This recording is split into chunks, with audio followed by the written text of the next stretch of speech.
from the thoughts I cannot say to you. If I don't say the words, then maybe it's not true. And it feels alright. Good morning, welcome to NUFC Matters. It is the professional show, and it's happy new season to Stu and to Mitch and to all of you watching. Lads, how excited are you for the season? It's going to be the first question, Stu. Looking forward to it. You're in Newcastle and you're going to the game, so it must be a great feeling for you, mate, as somebody who would normally be overseas watching it on a screen. Well, I cannot wait. Really looking forward to it, and I think we're on the verge of the best season in our living memory. I really do think this is going to be a huge season successfully for Newcastle. Can't wait to get there today. Mitch? Wish I was at home with everybody, but I'm happy enough to be marshalling the troops out here in Dubai, as I know Julie, who normally does, she's actually over in Newcastle at the minute, so I'll do my bit in Brooklyn Bar tonight, and I'm sure the atmosphere will be spot on. Yeah, it's exciting. We haven't got long to wait now for Eddie Howe's first team as well. We'll be making the announcement an hour before kickoff. But as always on the professionals, where you've got 90 minutes for you to ping your questions over. And I had a question sent in, as I often do on Twitter, from Kiki Delendo, who says, question for the professionals. With the stadium expansion plans being raised again, what are the guys' thoughts on a ground share with Sunderland while St James's Park is knocked down and rebuilt on the same plot of land? Something like the LA Rams Stadium would be immense. I mean, this is going into new grounds. I mean, you know, from our perspective, we've said we do need extension. How many more do we need? We don't know. We know that Newcastle are looking at potentially building on the existing stadium. But is something as radical as knocking St James's Park down and ground sharing with the Mackhams a reality, Stu, that we could be looking at? Probably not, although it would make sense if that's where they were going to build it, because obviously we need to be in a ground somewhere, don't we? And that's the biggest one nearest to where we are. But I just can't see Sunderland allowing it, even though financially they could do with it. But from a fans, I just don't think it'll happen. I think if they are going to expand it, they'll do it with the minimum fuss, as in people losing seats for a short period of time, or they will. I think they'll just build it back of the leases and make new ground there, and where the current ground is, that then be the fan zone. All right, Mitch, sharing with the Mackhams. I mean, it was something that was talked about under the days of Sir John Hall, along with building a ground in Gateshead. I mean, these things will, of course, rile supporters who hear such a thing being suggested. Is it as far left as you know, as Stu suggesting? Is it something that we think, you know, it could never happen? And a lot of people in the chat saying I'd never share with that lot. If it was to enable us to get our eventual end goal quickly, it's something I could tolerate, but I genuinely think I'm one of the last of the generation that doesn't have the great deal of animosity there. I mean, you've heard me and my dad talk about going to Roker Park on occasion as guests of the sponsors, etc. Actually, when we were talking about Mackham, something I forgot to mention last night was just to send good wishes to Gary Bennett, who's battling against prostate cancer. I didn't know that. Something that's really close to our heart, because my dad's a prostate cancer survivor, and anybody in football, we should really take it seriously. I know also it affects people of colour harder, and so Gary's got a bit of a battle on his hands, and you may have been a Mackham, but anybody who picked David Speedy up by the throat cannot be bad after all. And so just send him some good wishes. Well, I remember I forgot to do it last night. Yeah, I will pass on best wishes as well. I'll drop him a text. I've done a lot of talkings with Gary. He's a top lad. He's a good lad. So I could tolerate it, and I know we have somebody who occasionally is quite close to the new Sunderland owner, and we know from that contact that they're very keen to dampen the animosity. They're very keen to get away from Ellis Short wearing an FTM by Johnny's lapel, etc., etc. One doesn't wonder, is that not with a mind that there could be money to be made if we needed a ground to share whilst doing anything with St James's Park? I could certainly tolerate it if it is a means to an end. However, I think the state between the fan base is such, I just can't see it being happening. I just can't personally, but I would have no objection to it. Okay, interesting. What are your thoughts in the chat? Get your opinions over to us. As always, just stick your comments in the YouTube chat. A big move then today, Stu. We talked about it a bit on the Amigos last night, but it was all willy wonky. Harry Kane has finally gone to Bayern Munich. Is that going to have a knock-on effect with Newcastle United, do you think? I mean, lots of rumours suggesting that Tottenham, of course, who will be looking for a new striker, maybe sniffing around one of ours, namely Callum Wilson. Would Newcastle look at cashing in? Would Newcastle have been thinking about this potentially happening? And would Newcastle have somebody lined up to come in if Callum Wilson was to be removed from Newcastle United's squad? It's only a rumour, no substantial, comments or reports on this. But a lot of people talked about it online. Well, the answers are yes, yes, yes, and yes, I think, to your questions. It's something that we mentioned a few weeks ago as a possibility that Kane would go and Wilson would be a target for them. But I just cannot see anyhow allowing Wilson to go. That's when he would stamp his foot down. I know he gave the soundbite about Chris Wood leaving and Shelby leaving, but Wilson's an integral part of the squad. So unless they do have someone lined up to replace him, then I don't think he's going anywhere. And why would we want to help Tottenham out? It's not as if they say, right, we'll give you 20-25 million for him. We're not going to go and buy a player of that value, that can create the goals that Callum will score for us. He's close with Eddie Howe. He understands the city, he understands the team, he understands his role within the team. And he's a perfect person to bring off the bench with half an hour to go. And after he's dazzled the centre half, so he can then pick off them, run off the shoulders, and he'll still get double figures goals easily, even if he starts up every game. So I don't see the benefit of giving Tottenham a leg up. I think we should be doing everything we can to keep them where they are, because they've done everything they can to stop us being where we are. So unless there's a Osimhen coming in to replace them, then absolutely don't give them nothing. Mitch, are you in the same kind of agreement with Stu there? I mean, lots of people have comments about Spurs. Jody Jumbalite says we should never sell to Levy unless we really stitch them up price-wise.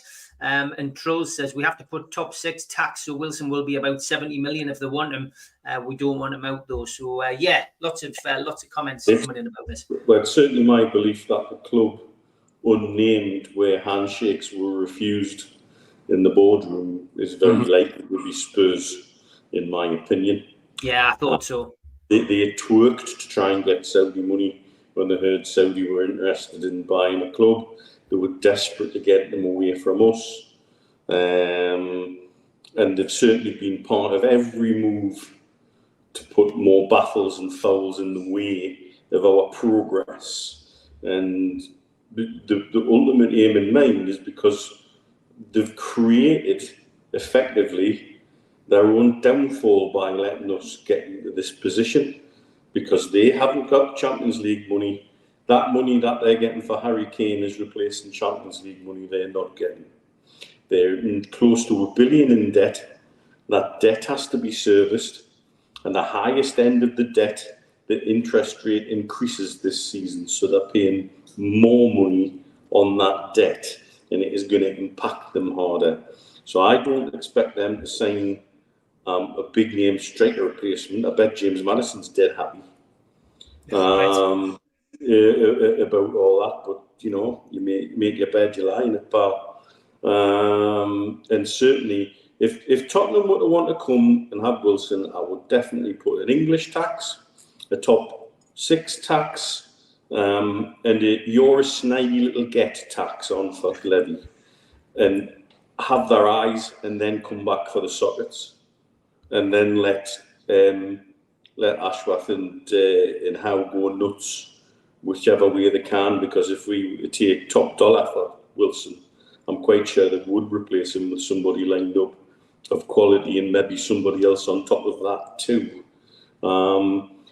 Again, I'm comfortable with the means to an end, but I don't think you'll see us flapping around the way they're going to be.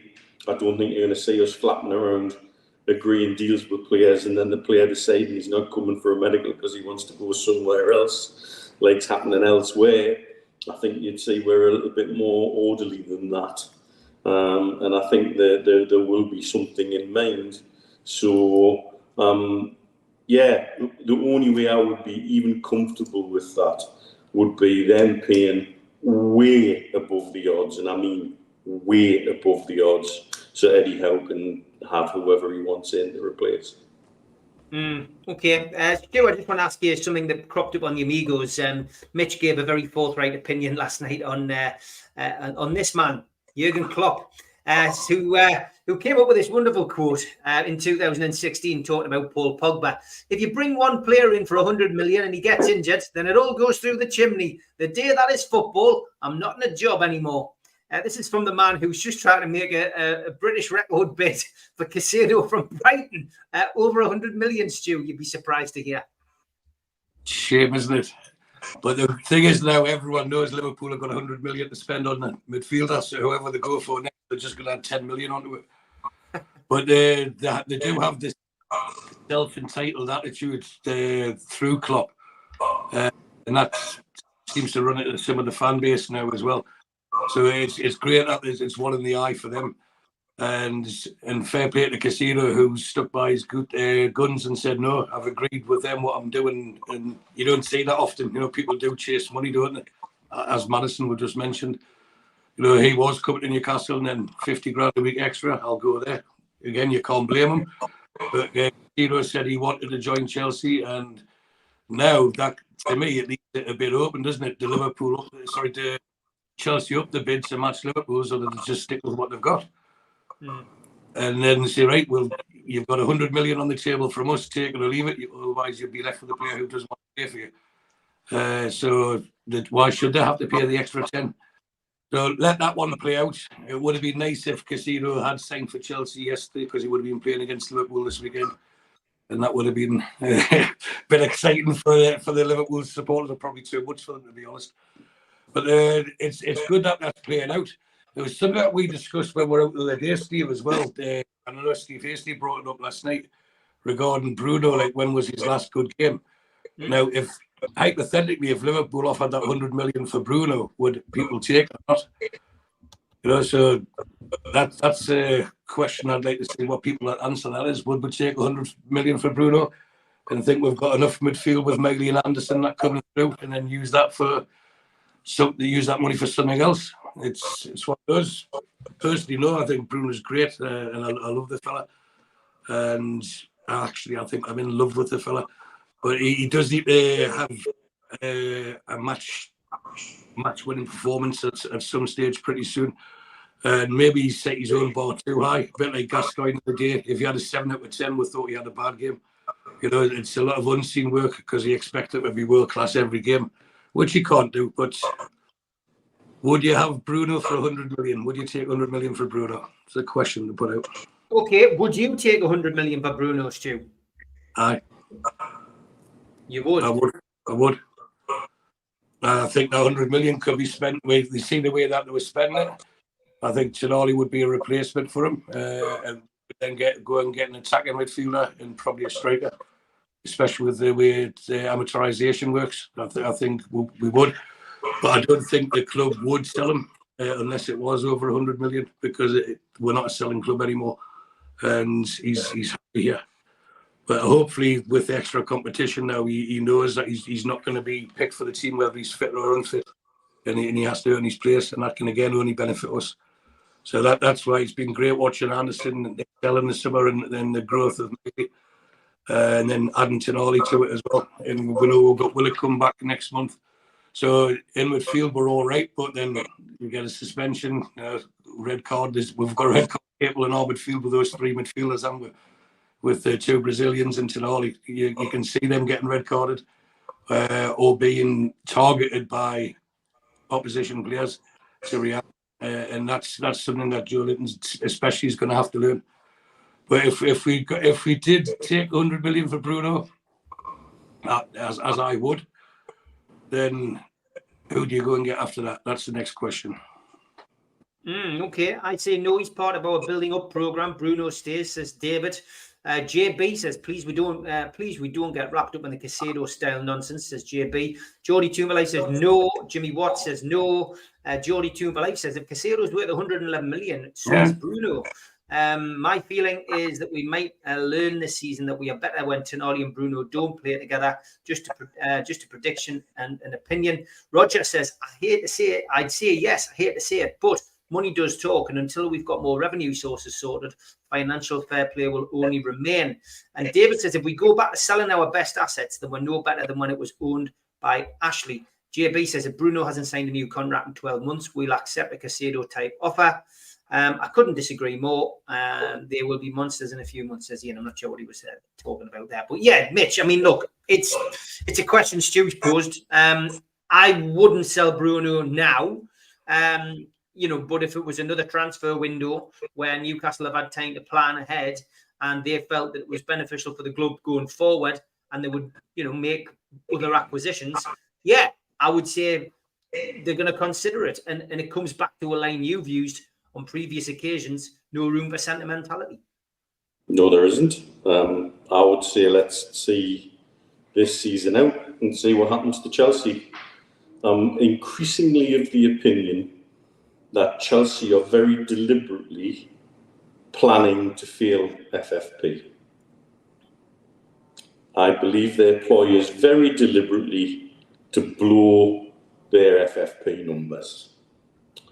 They've reported themselves to the league for transactions underneath Abramovich. So there's them trying to earn a little bit of brownie points.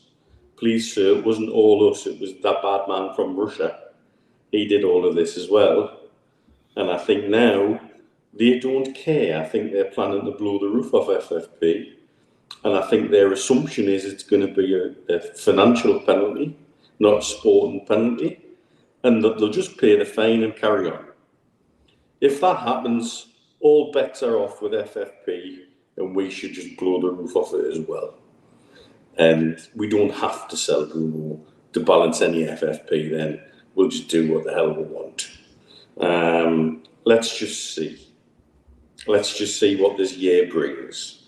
I think it will be disruptive, mega disruptive to move him on during this season when he's such a key part of the squad as a person, not just as a player. However, I think looking forward, it might be an interesting time. I certainly don't think decisions will be made with sentimentality in mind. If sentimentality was driving any of the decisions, St. Maximin wouldn't have been sold. Kieran Clark could still be played. Yeah, absolutely. And as lovely as a lad as Kieran is, you're right. Mm-hmm. And so I don't think we can hold any player as immune from sale if we are assuming FFP is going to constantly apply. But I think everybody's going to sit back and wait this year and see what does or doesn't happen to Chelsea. I would agree with you, mate. I think there's going to be some interesting movement in that department soon, rather than later. George, good morning, says, when will we be in a position to buy 100 million plus player, do you think, Stu? I think we could do it now. With the right deal we are now. Yeah, I genuinely think we could do it now because there's something that we mention nearly every single episode is there's still so much room for manoeuvre with sponsorships to come in. And that could take care of it. I genuinely think if we had the urge and it was the right player, the right fit, with the right attitude in the right position, and that was the price and the seen it as good market value, then I think we could buy a player for 100 million now. Whether we do or not, because with that then comes the higher weekly wage, doesn't it? Which has a knock-on effect for the rest of the group. It would have to be the right player. Talking of that sort of figures, I do know, and I know Mitch is aware, that we were asking about Harry Kane. Until Bayern came in with a silly offer to pay him. I think it's 400 grand a week or something. Newcastle did inquire about Harry Kane, so they wouldn't have got him for free. So whether they were going to bid the same amount is a different matter. But it was something they're looking at, and if that's the sort of shop that we're now looking into for our goods, then it's only going to get better for us, isn't it? Yeah, Mitch. I mean, if that's the case, Newcastle will do that kind of business sooner rather than later, won't it? Well, we are 100% aware that interest was serious and followed up on. And so I don't know whether that was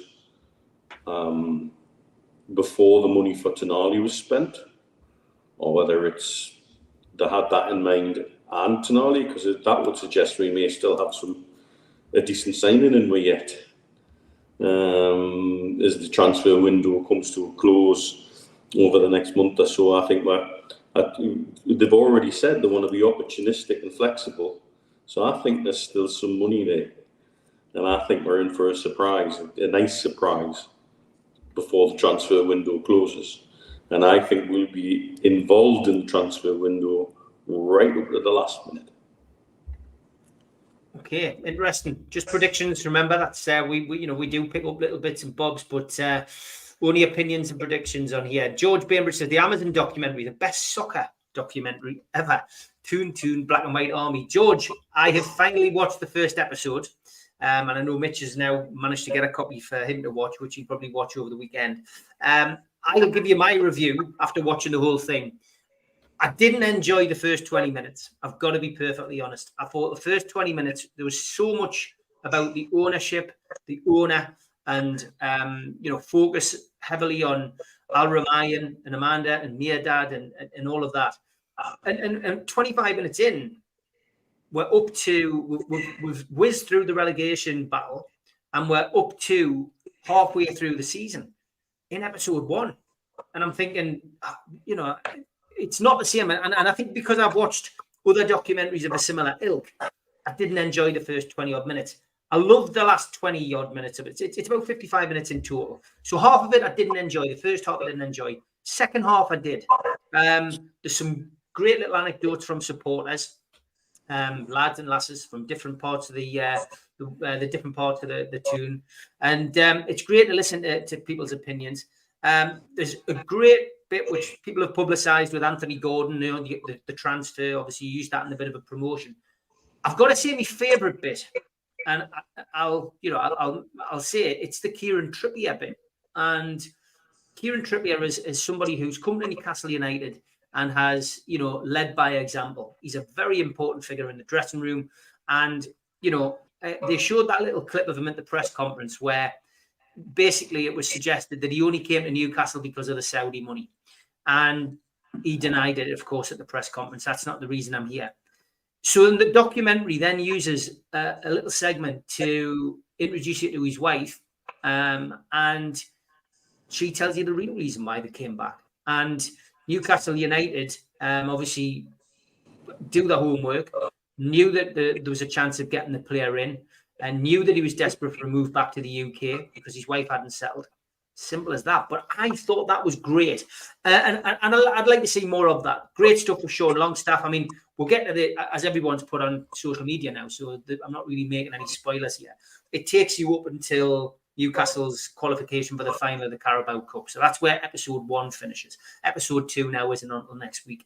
But overall, I will give it a 7 out of 10 for the first episode. Beautifully shot. Too many references to Saudi. Good to hear Alan, doing the voiceover. But all in all, I wouldn't say it's the best, George. But I'd say give it time. Let's see where we're at after episodes 2, 3, and 4. Stu, you've been on a sabbatical, you and your liver, this week, so you won't have seen it. But ultimately, the feedback that we've seen on social media is very positive, and that's all the club will want. They'll want it to be something that markets the club in a particular way, which makes it attractive for sponsors, more sponsors to come in, and puts Newcastle on the map for the right reasons. And all in all, I think it does. I think it certainly does that. It ticks all those boxes. That's the whole intention of, isn't it? Is to promote Newcastle in a good way. And I haven't watched it yet because with it only being 4 episodes, I'll wait until all 4 have done and then binge watch it. I find that's the best way to watch it than sitting waiting for a week and waiting for a week, because if you watch them consecutively, one should just roll into the other and it'll be easier to watch. So I'll wait till the end of the month and watch them all together. But the reason behind it is elevate Newcastle's status, not just in Newcastle, but to give it that global reach. And I'm sure it'll be done very well, and everyone on it will come across as very well. Such as like the Amanda's, the clips I've seen, Amanda trying to negotiate, and then you've got the Eddie Howe bits, the Kieran Trippier. They all speak very well and speak very highly of the city, and it shows that there's a togetherness there, and they're all pushing in the same direction, and that's important for any business to succeed. Everyone has to buy into what they're trying to achieve, and that's what hopefully that'll come across well in these 4 episodes. Yeah, George, Amanda's passion came over very well. There's no doubt about that. But, you know, she is that's her in real life. I've been lucky enough to meet her on many occasions, and obviously, you know, me and Mitch were involved in many Zoom conversations over the takeover period with her and Murdad. What you see is what you get, you know, and she is very like that. But yeah, Mitch, it's interesting, isn't it? It's you know, episode 1's out there now. I'm surprised they weren't all released at the same time. I think, you know, Stu's right. There's nothing better than watching a series like that in its entirety from the off. But you know, they're building up the suspense, I suppose. Yeah, I suppose so. But there's no suspense to build up in some ways, because we know how it ends. It probably would have been better dropped as all episodes, and then people could binge watch it. But I'm just glad that people are getting a little bit of proper insight out of it, if nothing else. Once you understand the reality of players, that players have a life and the players have families and have the same dilemmas and choices and questions that we have. Yes, they've got a bit more money, but it doesn't always solve everything. And it sometimes still leaves, you know, choices to make and life-changing decisions to make. And I'm glad that, you know, that's come across with Trippier. You know, it once you understand the situation fully, it's always a little better. And so I think that shows the more human side of the club under the ownership that we have now. And certainly that's the kind of thing that Amanda and Murdad would want to get across, because that's what they're like. You know, like you say, having spent as many Zoom calls with Amanda, we knew immediately whether it was good news or bad news just from the bloody body language and the look on her face. It was quite fascinating. You could read it like a book. And she's quite hard on the sleeve like that. So I imagine parts of this documentary are going to be like that as it goes on. Like I say, I'll catch up with it at some stage over the weekend, by which time it might be on my Magic Telly box by then. So we shall see if I can be dragged away from me soft focus adult films. Which Chip has found very funny last night, by the way. Yeah. Geordie Toomberlife says, Steve, do you not think the first 20 minutes was to get the message across of who actually runs Newcastle? Yeah, probably, mate. Probably. I think ultimately it was done in the right way. Maybe I'm being, ultra critical, but yeah, I think it probably was. I'm more than surprised the documentary is only available in UK and Nordic countries. Yeah, there's a lot of people disappointed, especially, people in America, people across in the Middle East as well who haven't seen it yet. Ian says he's got spoilers for episode 2 if you want. No, maybe just keep them to yourself, mate. Jimmy says different opinions are okay for me. I liked seeing behind the scenes with the owners just because I don't know much about them. I loved all of it. And Mark says the idea of not putting all the episodes out at once is to build an audience through people talking about it at work. Okay, Mark, interesting, mate. Yeah. Okay, Jimmy, moving on back on to football. He says, do you think Eddie will be happy if we don't get a left back in? Stu, in his press conference yesterday, he said if we didn't get another player in, he didn't specifically say left back, of course, but he did say if we didn't get another player in, then he would, they would have to work around it. And, but he said, ideally, I would like one more in. When he was asked if that meant releasing somebody to bring another player in, he said, well, then we would need 2 players to come in. So, ultimately, Jimmy's asking, do you think he'll be happy if we don't get a left back in? I mean, what's your thoughts? I think if anyhow Harry's gets his way, then we will have a left back. And we keep talking about sentimentality and stuff like that, but we do need to improve that area if we're going to improve as a team. And no prizes for guessing who I'll put forward. But I genuinely think he could make us. He would complement the left side to the right side, 2 Kieran's on the fullback positions. And I think with the rest of the team, the dynamic of the team, I genuinely believe that would all but get us into the Champions League, possibly even second or third this season. That's how important it is to get the right thing, is the right player in. Now, Dan Burn's been exceptional. He's massively overachieved. I think we're all aware that he's overachieving. And will he be able to sustain that for another full season? I think not. Matty Target is good cover, but he's not, for me, a first choice left back in a Champions League team. And that's where you start thinking, right, if we do get Kieran Tierney in, would you sell one of them? The likelihood it would be Target that goes. So as I'm full agreement with Mitch, I don't think our transfer business is done by any stretch of the imagination. And the way Eddie Howe again, Box Clever, it's fantastic seeing his press conferences back on, by the way. But the way Box Clever said, well, we might have to loan, or he plays it down all the time. He's not going to sit there and say, yeah, we've got £222 million to spend. Who wants it? Of course, he's going to say we might have to loan, we might have to do different things, because that's how the club has been doing business. And they did the same last summer, and then bang, he's at the window. So there's no reason why we won't spend money. Well, people talk about financial fair play, but we know that the people within the club are fully aware of it, and they're a lot more qualified than what we are sitting here to know what figures are going in, what figures are going out, and what's needed to, shall we say, balance the books for that particular tax year. So I think as supporters, we just need to make sure that we do exactly that, and that's just support them. Whatever decision they make will be for the best of the club, and to me, it's heartwarming. It's something we've never experienced. Even then, even if you go back to the Sir John Ball years, you always knew it. They were in a free self. It was about making him more money, which he did. But these will make money from us. The PIF, of course, will make a lot of money for us. But along the way, they'll turn us from a £300 million club into a £3 billion club in a matter of about 5 years. So if they're making money out of that and we're winning trophies every season, then who cares? Yeah, is he going to be disappointed, Mitch, if he doesn't bring in a left back? How do we know what a left back he wants? True. I think we're making lots of assumptions.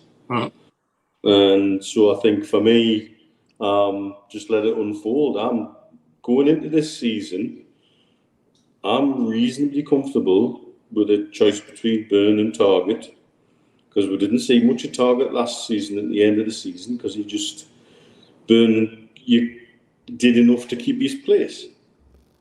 I do think we're a more balanced back four when Target is at left back. Is left back a position we could upgrade? Yeah, probably. But I can think of other additions that would make me more comfortable. I still would like a young striker who offers something different than Isaac or Wilson. Like a young version of a Chris Wood, if you will. Just for that variety.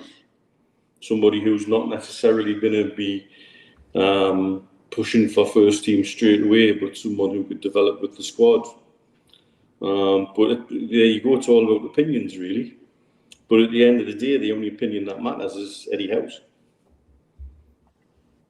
Very true. Right centre-back seems to be popular. Right centre-half in the chat. England's kicked off. The England ladies will keep you up to date. Rogers in the chat. He will keep on the score for us and keep us updated. Blue Rhythm Boy, good morning. Says, thoughts on Almiron, lads? Is he going to start today? And do the panel think his form last season will be maintained or shown to be a purple patch?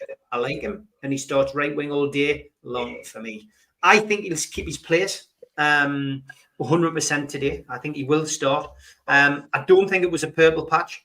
And again, referring back to the Amazon documentary, and referring to Kieran Trippier's interview, which I retweeted on Twitter yesterday, one of those TV interviews. He asked him who his favourite player was, and he said Almiron because of his work ethic and because of the, just because of the kind of person he is. I think Almiron's there to stay, certainly for this season, and I don't think it's a purple patch.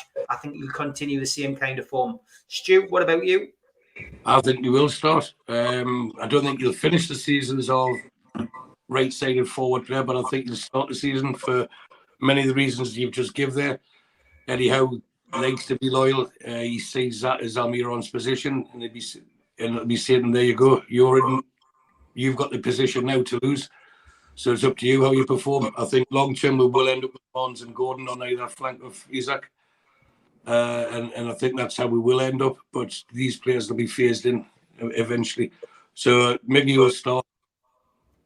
He seems to play well when the sun's shining as well, doesn't he? So maybe he'll get a rest in the winter, because that's when his purple patch ended, wasn't it, last season? But now his work ethic is tremendous. He knows his role. He will cover back, and even if he's not the best tackler, he's in the position to break down some of the forward moves, opposition's forward moves.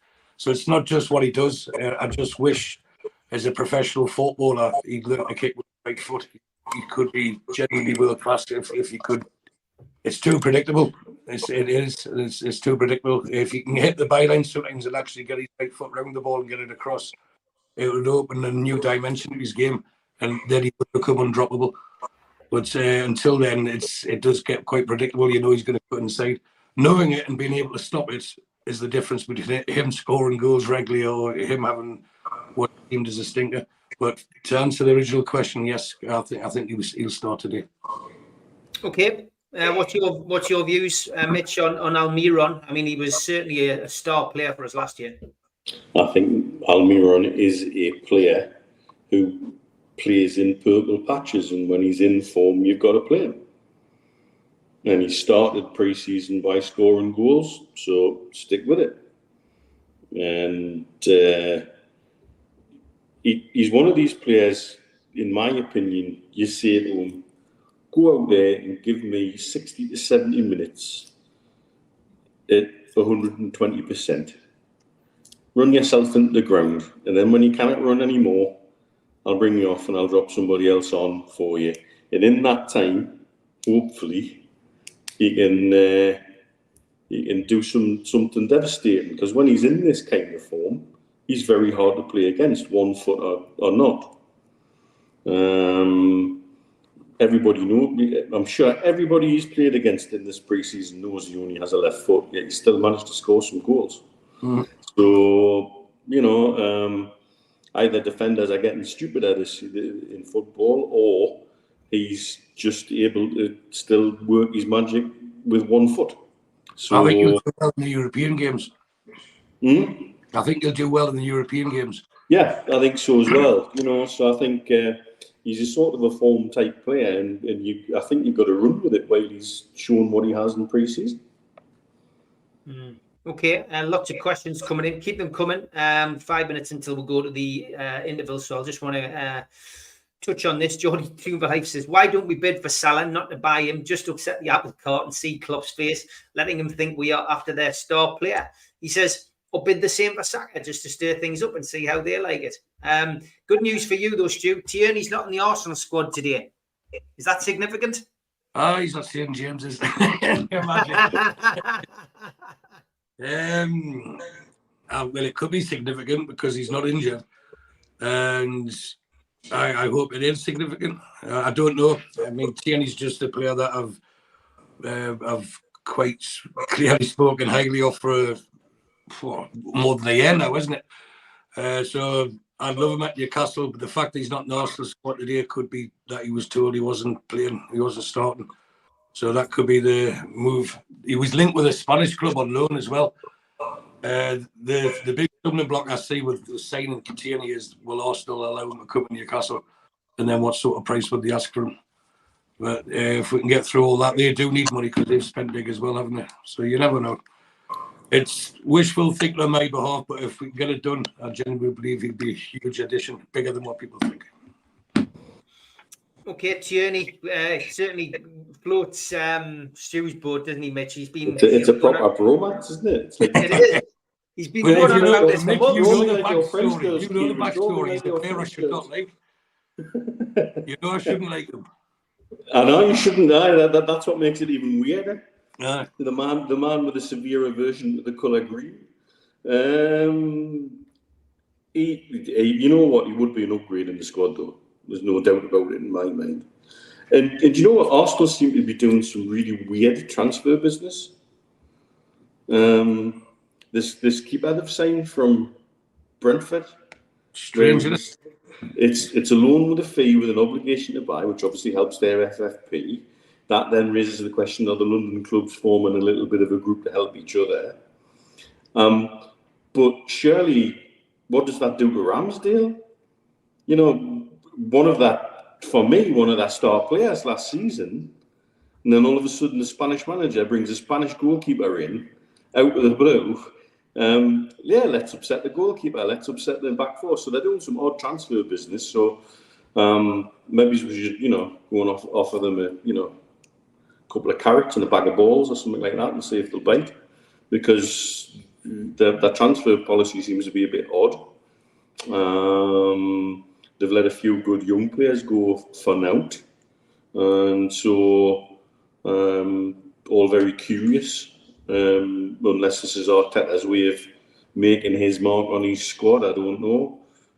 But certainly, Tierney not being in the squad, and we know he's not injured, would suggest there's something up somewhere. Absolutely now to do with them being Scottish, of course, as Johnny Timberlake. I'd love Tierney, to be honest, but I see Livramento short term in that role. JB says, we know Miggy's weak on his right. That doesn't detract from his strengths. And Ian says, I love Miggy, but every player can be upgraded. He isn't the best right midfielder in the world. Okay, we are halfway through the show. We're doing an hour and a half today. Time for the ads. A big thanks to all our sponsors, Skips and Bins. You can find them at skipsandbins.com or telephone 0800 25 45 25 3. Email inquiries at skipsandbins.com. Website skipsandbins.com. Easy contract free and pay-as-you-go waste collection. Big thanks to Mr. Vicky's Sauces Handmade in Cumbria. You can order them from their website, mrvickys.co.uk, or by telephoning 01768 210 102. A big thanks also to New Workwear. You can find them at newworkwear.com. They are an agile and dedicated workwear provider. Welcome back as well to United Travel.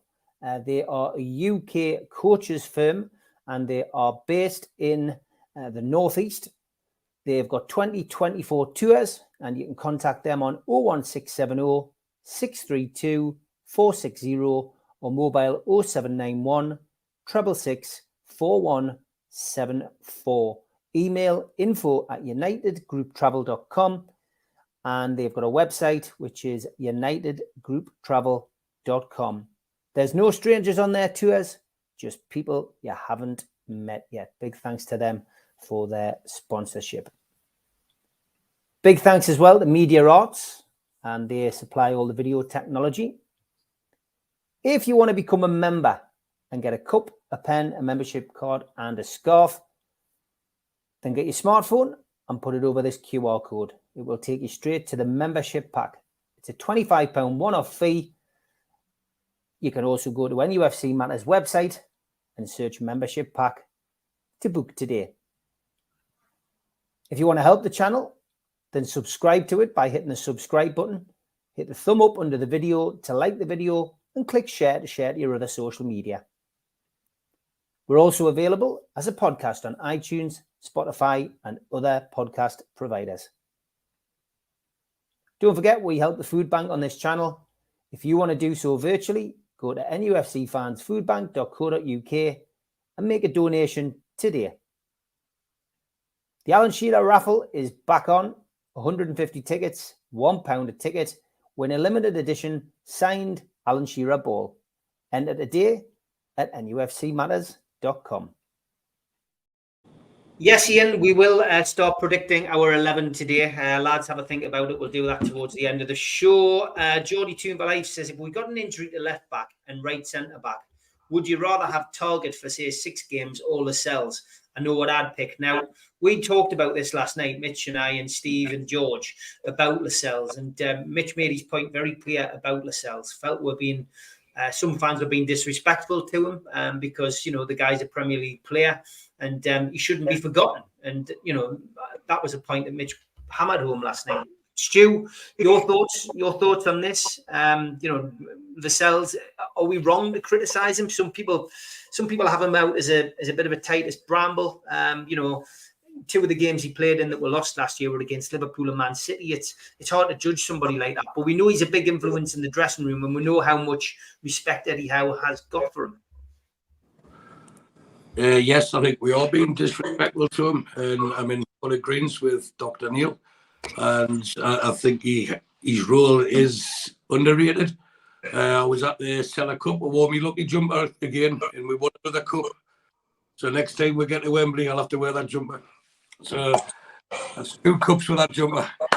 So, no stress on this channel, but lucky jumper. Exactly.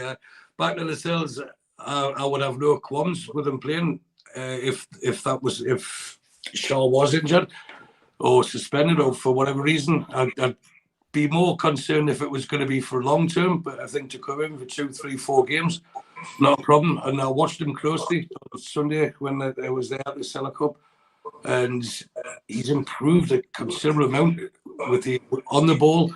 He's passing, he's awareness, positional awareness, and I think it helps. Although he was captain, it helps when he doesn't have to do that role. He just has to concentrate on himself.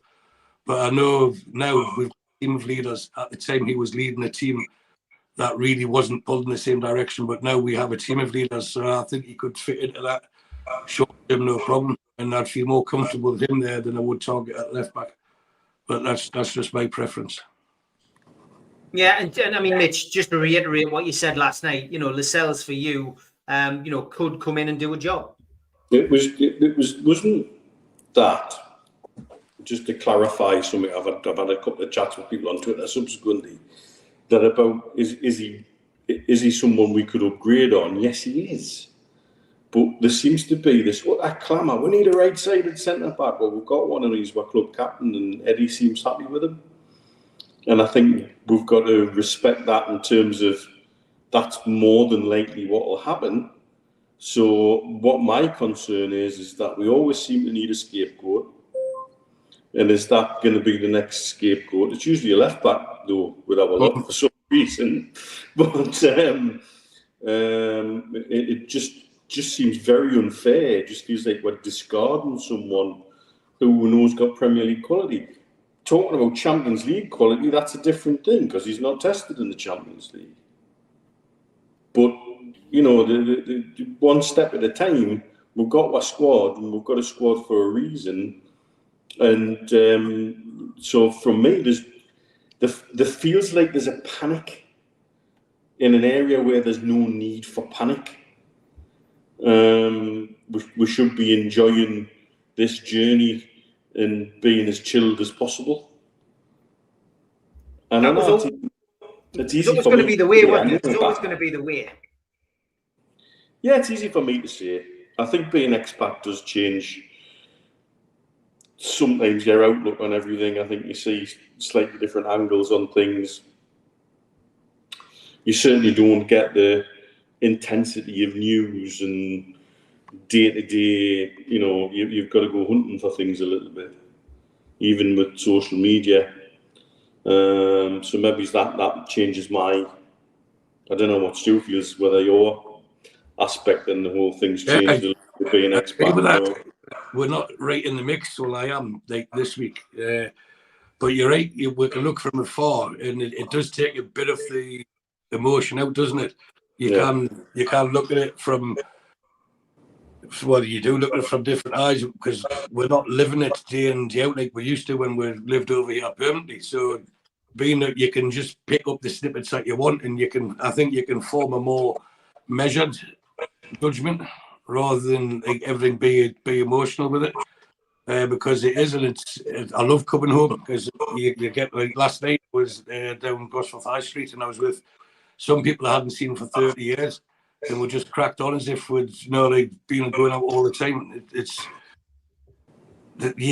But speaking to them about the games and about the teams, and it's like when we get together, Mitch, you can feel it in our voices and how passionate we are. And I think, I don't want to use Stockholm syndrome, but we've been waiting, or a lot of the fan base are waiting for it to go tits up, for want of a better phrase. Yeah. They're waiting for something to go wrong, rather than just accepting things are going right. And we just seem to be now more, whether it's COVID or lockdown or whatever, we're just waiting for a tragedy in the footballing sense to happen. Like, we get beat today of Aston Villa. I said, we will, but if we got beat today of Aston Villa, oh, that's it. There'll be people calling for Eddie Howe's head, and it's too much. There's not enough, it's what's the phrase I've been using, this feast or famine. There has to be a middle ground somewhere where you think, right, we need to think more sensibly and think, right, if we were to get beat of Aston Villa today, could we go to Man City and get a result? Yes. Could we beat Liverpool? Yes. We've got all these things that we're capable of doing. But being away, Mitch, I think you're right. It does give you a different, because we're only speaking like when we speak to each other, but at work, we're not sitting next to Newcastle fans all the time. So it's not, we make it our life where it is part of the life here. I think that's the easiest way to explain it. Yeah, I think it's a good way to explain it. 14 years of hurt, it digs deep, says Ian. More questions coming in, and a few starting 11s. If you want to send your starting 11, get them in. It'll be interesting to see them. Glenn Atkinson, good morning, says, me and my mate have been debating whether Eddie Howe is the head coach or the manager. I see Eddie have more say than a head coach, so I think he's the manager. What's your thoughts, lads? Stu, manager? I think his official title is first team coach, isn't it? That's his official title, yeah. But I think he has been given more of a role than just that. He is involved in not the transfer negotiations, but he'd be putting players forward. But he certainly leads the team in that aspect. I think the term manager seems to be dated now, doesn't it? It's been very continental, where you've got the first team coach rather than the manager, because you have a director of football, etc. But my answer is that he's the first team coach, not the manager. But I do agree, he does get, or he's allowed to influence more than what a first team coach would be if that was their remit, just coach the first team. He seems to be a lot more hands-on, and I think the way he comes across in his passion means his input should be listened to anyway, and I think they're quite happy to do that. Mitch? It's all semantics, really, at the end of the day, isn't it? But there may be something specific in the terms that they're using, first team coach, whereby there are things he may not have to deal with on a day-to-day basis that other people are dealing with, that normally a traditional old school manager would be dealing with, and that he delegates certain things to other people in the staff. So therefore, he's the semantics make him a first team coach. He's certainly much more than that. But maybe that's his choice. Maybe he doesn't like the term manager. Maybe he sees himself not as an old school manager, as something different. Because old school managers used to just about do and deal with everything, and some were very good at it, and some were bloody awful at it. Some were fantastic at the stuff off the pitch, but then were dreadful on the pitch, and vice versa, So I think that's probably a reflection of modern football more than anything else. Good question, though, Glenn. Managers in the old days used to manage. They used to do the deals. They used to pick the players. And now, a lot of it is just being a head coach. You're given players and you're told to get on with it. But I think with Eddie, he's got to say it. He puts a list. He speaks to Dan Ashworth. We've seen already on episode 1 of the documentary, he's got a good relationship with the owners. So, in general, I think he's a little bit more than a head coach. But yeah, interesting. Good question. That. Do you guys expect Miley to be on the bench today and possibly get a few minutes, says JB? Stu? Yeah, I think he'll be on the bench. and depends how the results go. And I can see him getting some minutes as well. I think there'll be the wide men in the midfielders that are most likely to be substituted because they're the ones that will do the most mileage during the game. And with it being the first game of the season, Villa are quite a high tempo team on the break, aren't they? So there'll be a lot of up and down the pitch for the midfielders. So someone like Miley coming on, if we're winning or even if we're chasing a goal, yeah. I think if it's tight, they won't take a risk on. But if we're winning or chasing, I can see Miley getting a few minutes here. Mitch, do you think he'll be thrown into the mix today at some point? If the situation's right. Eddie Howe does seem to be a very situational individual, and if he says that the time is right to give a lad an opportunity to make a Premier League debut at home, if the game's pretty much done and dusted and he can get 10 minutes under his belt, it might be an idea. I think we'll have to manage Miley carefully, though. We want to temper expectation from a crowd point of view, but I've seen nothing from him in the pre-season that doesn't say he wouldn't be able to handle that. Okay, next question comes from Ian. No, he just makes a point. He says he's a head coach. We've got a lot of staff now. It was nice to see him at the director's table in the documentary, though, and it was quite obvious he's been massively supported. Yeah. Okay, start getting your heads in gear, lads. Just about the team. The starting 11. I'm going to give you a couple of starting 11s here. Trolls says my starting 11 is Pope, Trippier, Cher, Botman, Livramento, Bruno, Tonali, Longstaff, Miggy, Isak, and Barnes. Tom Dixon, my team for today: Pope, Trippier, Cher, Botman, Byrne, Tonali, Bruno, Joe Linton, Almiron, Isak, and Barnes.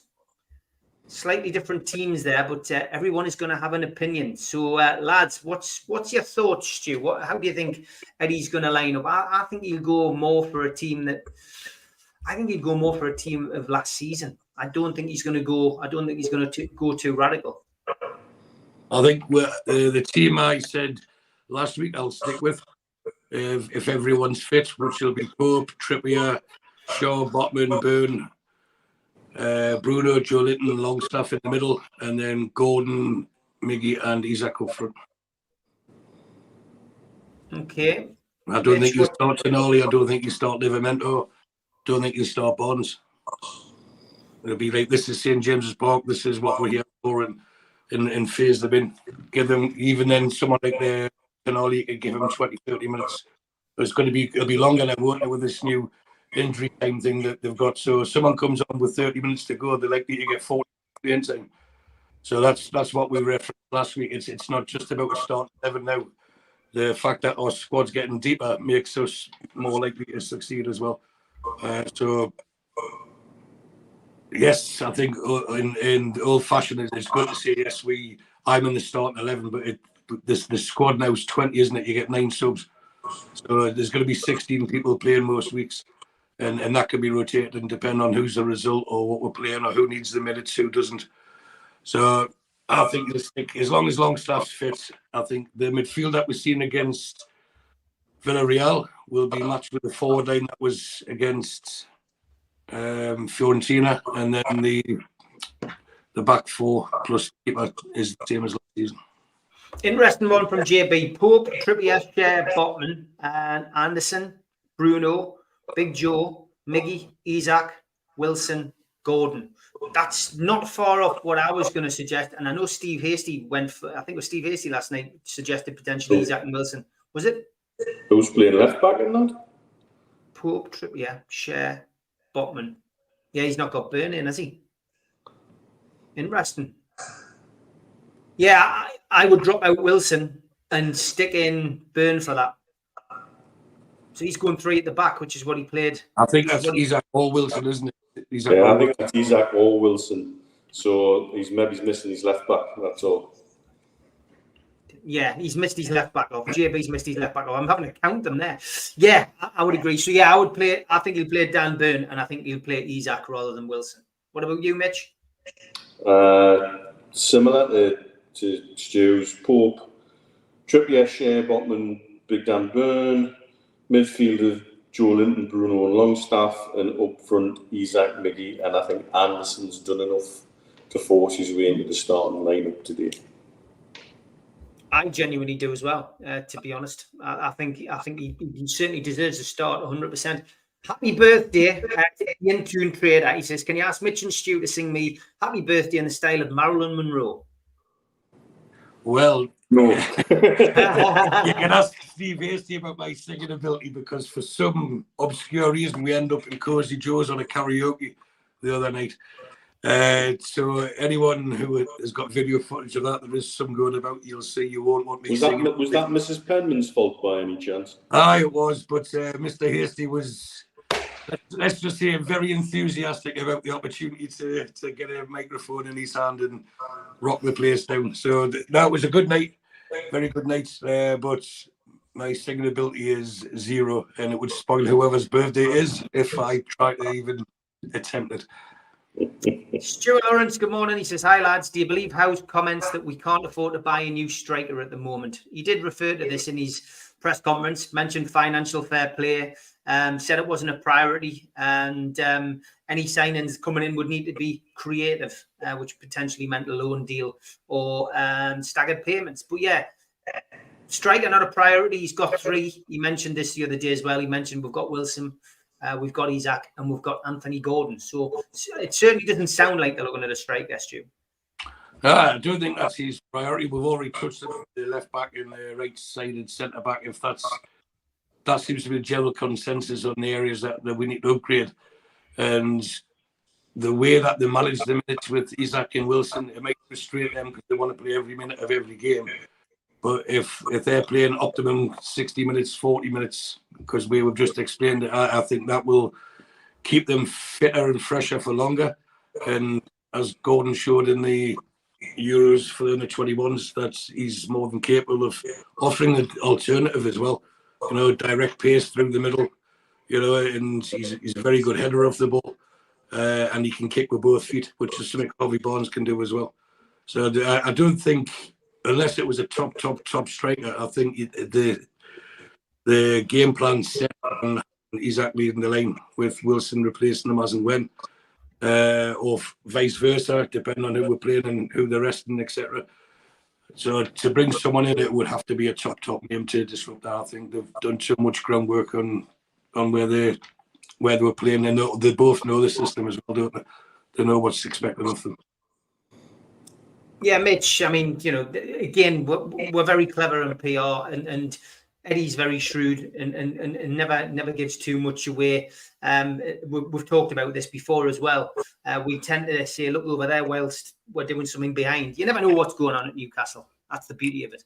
No, and I think Eddie is quite good at playing to the smoke and mirrors a little bit.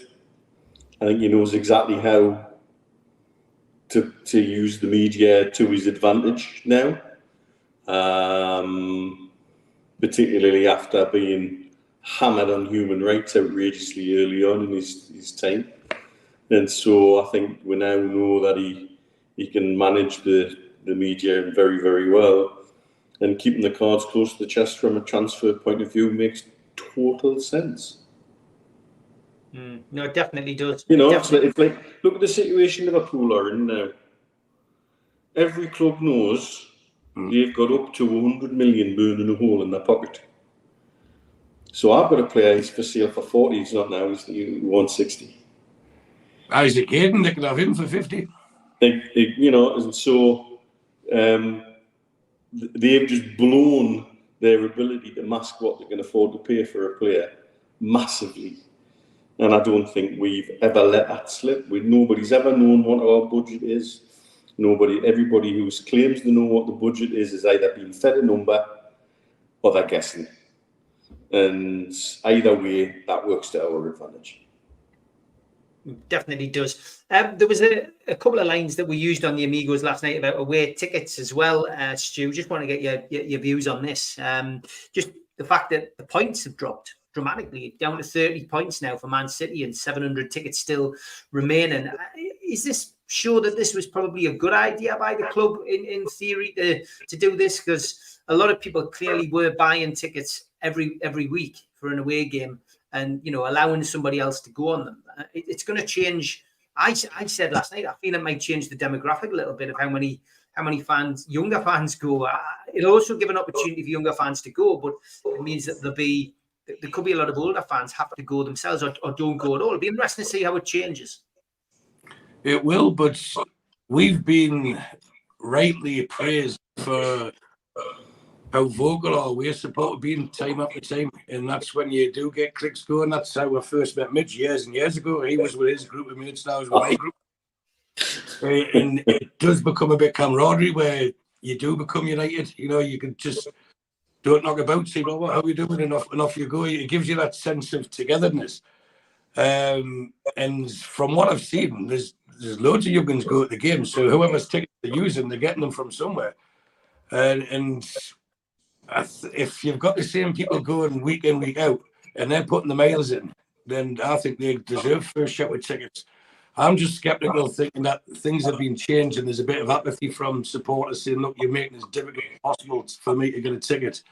And it goes back to that herd, and that's a scenario where you're not telling me what to do with my ticket.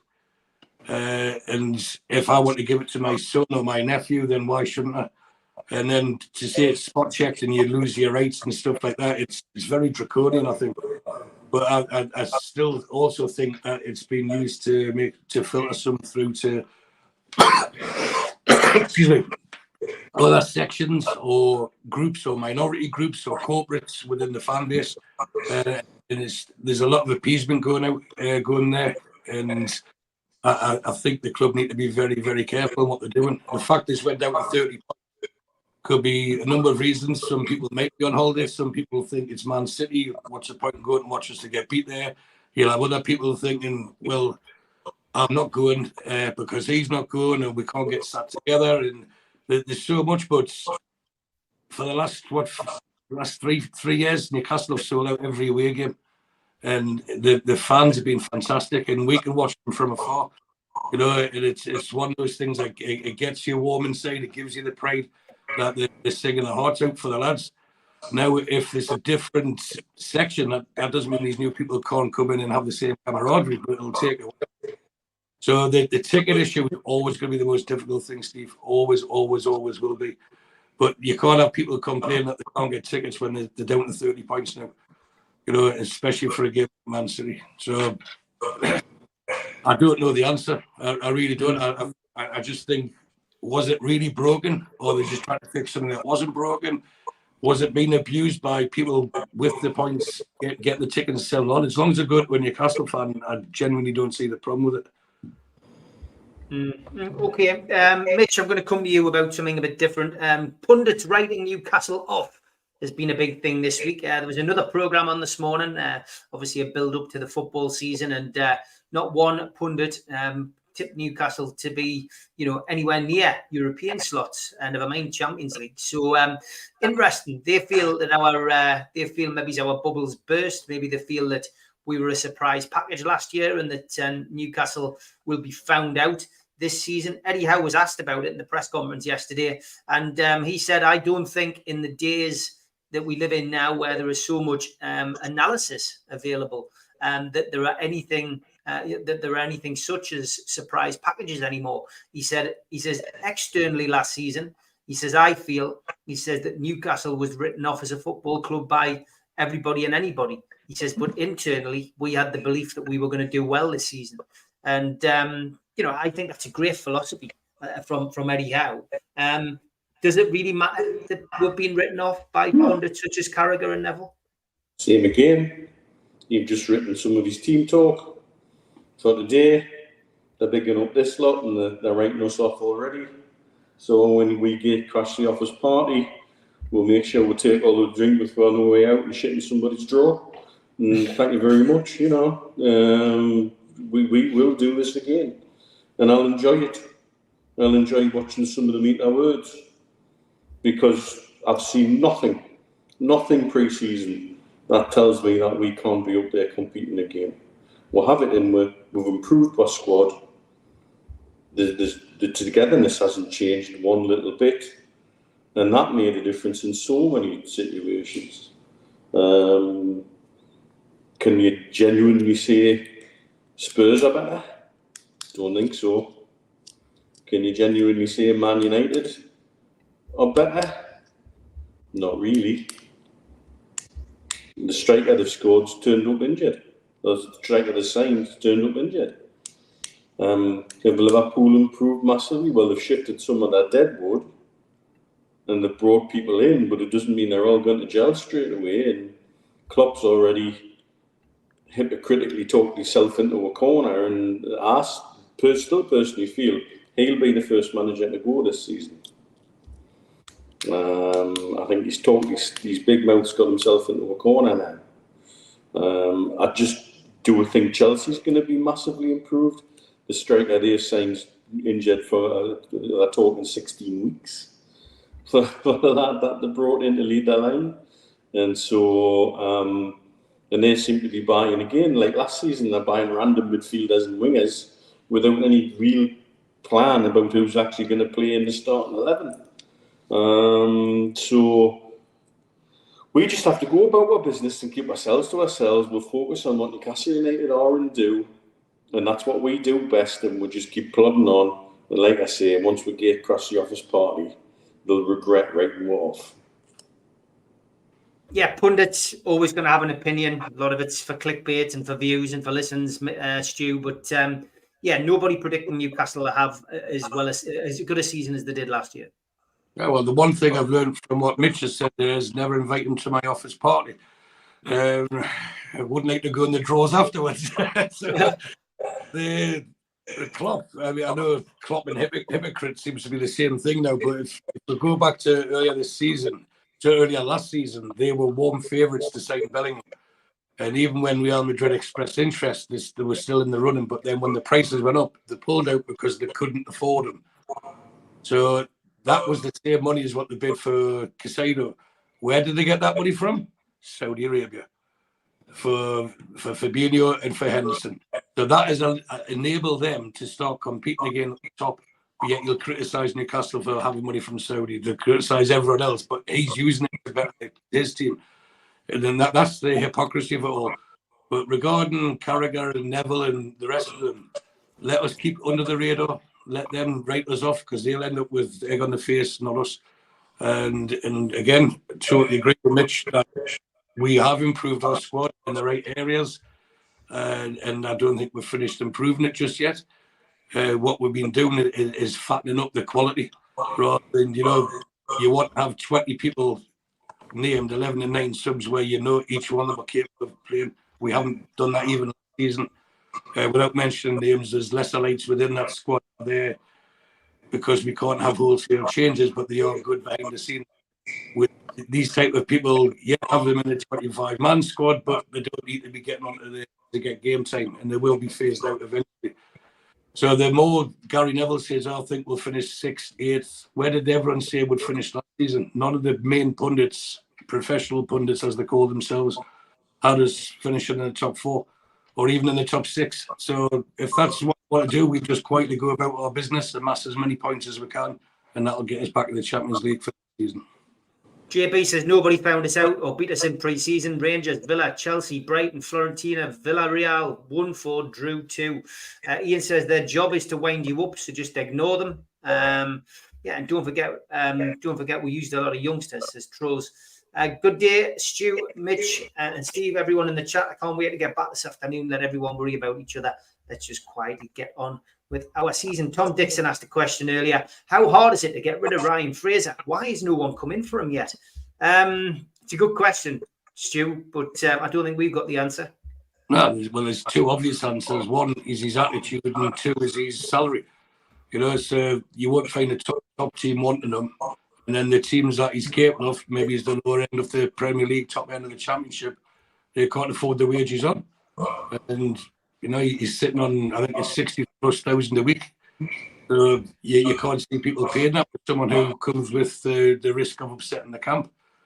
So to get rid of him, it's going to cost us money, whether they put him on loan just to get his face out of the training ground, and subsidise the wages, then that's most likely to happen.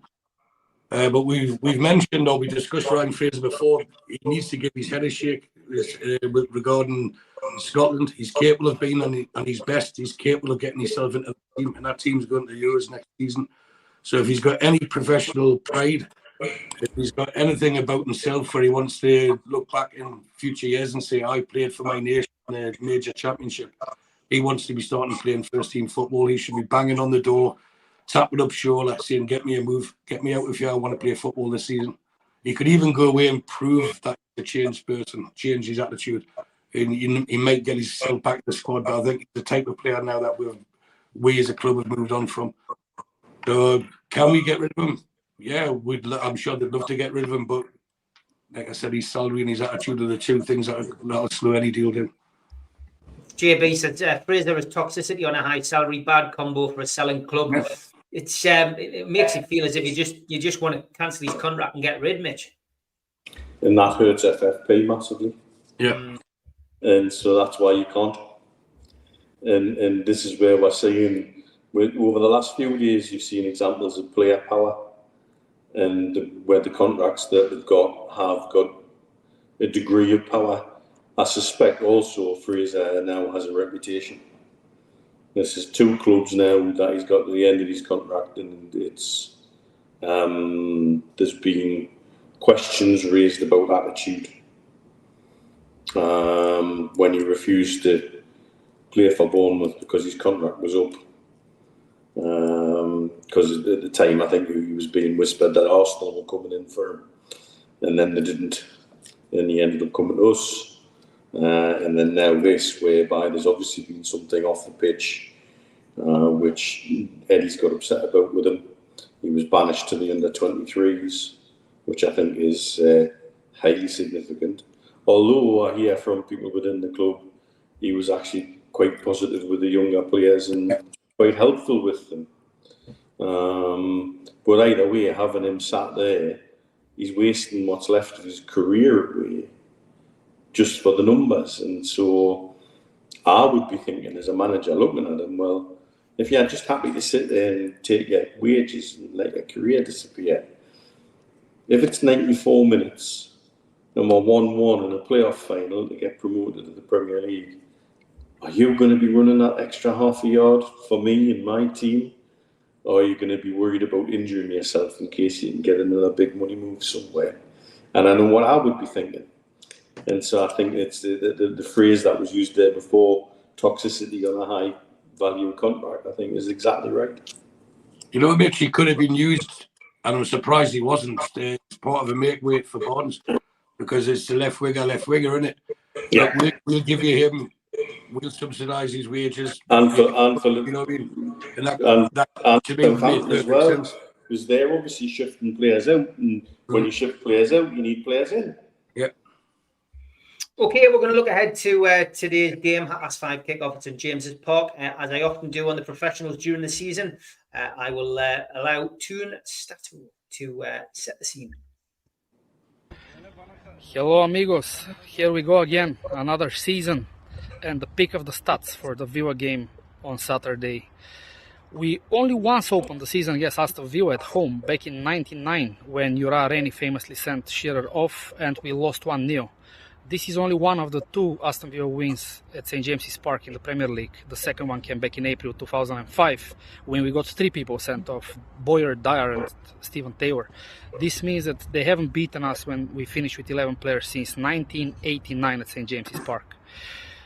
Otherwise, the pick of the stats, Callum Wilson has scored 11 goals in his last 12 Premier League games, making him the top scorer in the Premier League for the period ahead of Erling Haaland and the rest.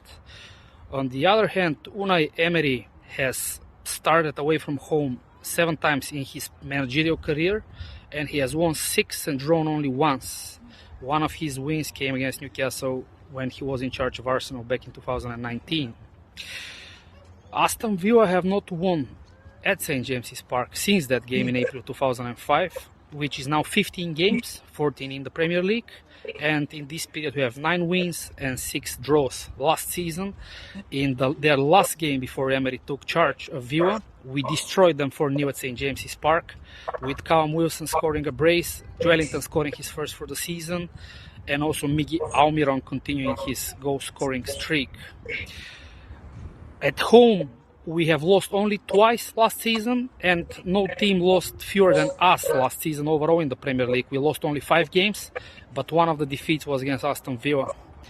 Let's hope for another legendary season, and away the lads. Cheers. As always, great to have Andre's opinions and his research looking ahead to the game today. Of course, Newcastle take on Aston Villa, 5:30 kickoff live on Sky Sports.